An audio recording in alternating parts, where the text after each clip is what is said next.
Sweet dreams. Remy the rat was very happy as the chef of his own little bistro, La Ratatouille. Remy and his human pal Linguini had just opened it. Little did the Parisians who lined up to eat there know that the chef was actually a rat. Late one night, Remy's brother Emile had just finished dinner at the bistro. The brothers were saying goodbye outside. "I'll be up late cooking for the celebration tomorrow," Remy said. "So sweet dreams, and no more eating tonight." As Emile walked home, he thought about the party they were having the next day, and all the fancy food that would be there. Emile hoped Remy would make his favorite, ratatouille, Remy's trademark vegetable dish. Still, Emile was a rat, and as much as he loved Remy's gourmet cooking, he liked garbage too. So when he saw an apple core, he was tempted to eat it. Then he remembered what Remy had said, and went home to bed. Meanwhile, Remy was hard at work cooking and baking at the restaurant. The smell of delicious food wafted out the back door of the kitchen, down into the sewers, and finally past sleeping Emile's nose. As he slept, Emile dreamed of a huge plate of yummy-looking garbage floating just out of his reach. But when he smelled Remy's cooking, Emile was so tempted by the aroma that he rose to his feet, still asleep. Following his super-sensitive nose, Emile sleepwalked along the sewer pipes until he reached the kitchen of La Ratatouille, the source of the mouth-watering smell.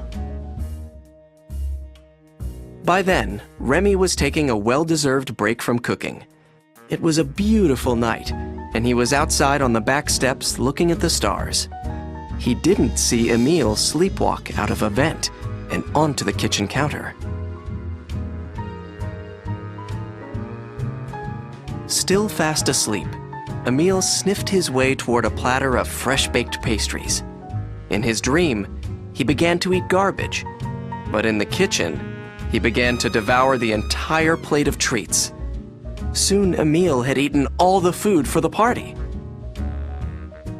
When there was nothing left on the plate, Emile sleepwalked back into the sewer. His belly was full of some of the finest food in Paris. So delicious," he murmured. "Best garbage I ever tasted."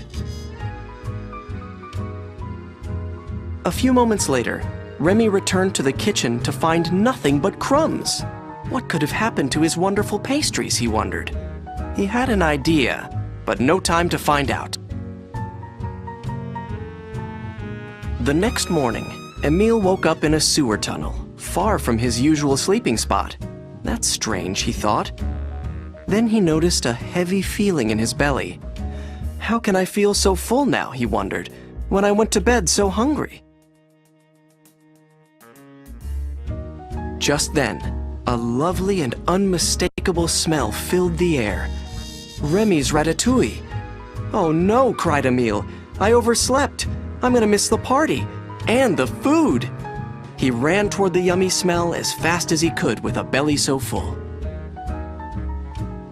At last, Emile reached the end of the sewer pipe that led to the rat colony.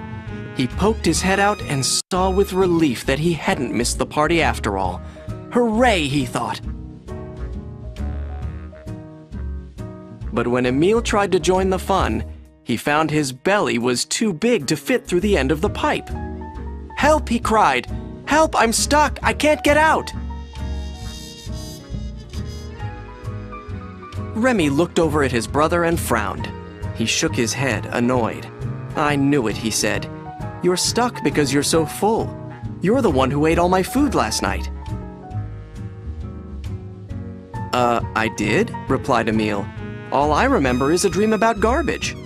"Garbage?" cried Remy. "It wasn't garbage, and it wasn't a dream. You ate all the desserts I made for the party. I had to cook an extra batch of ratatouille instead." "I'm sorry," said Emile. "At least everybody loves your ratatouille. Did I mention that it's my favorite too?" Remy just glared at his brother.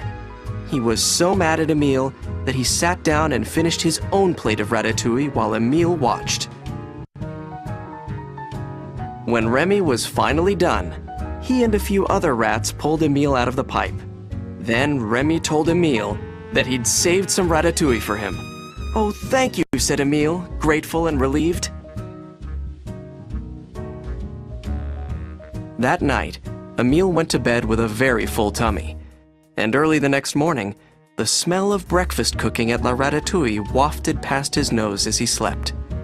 This time, though, Emile didn't even flinch. Instead, Emile had sweet dreams about his next wonderful meal at the restaurant, prepared by his brother Remy, the world's best chef.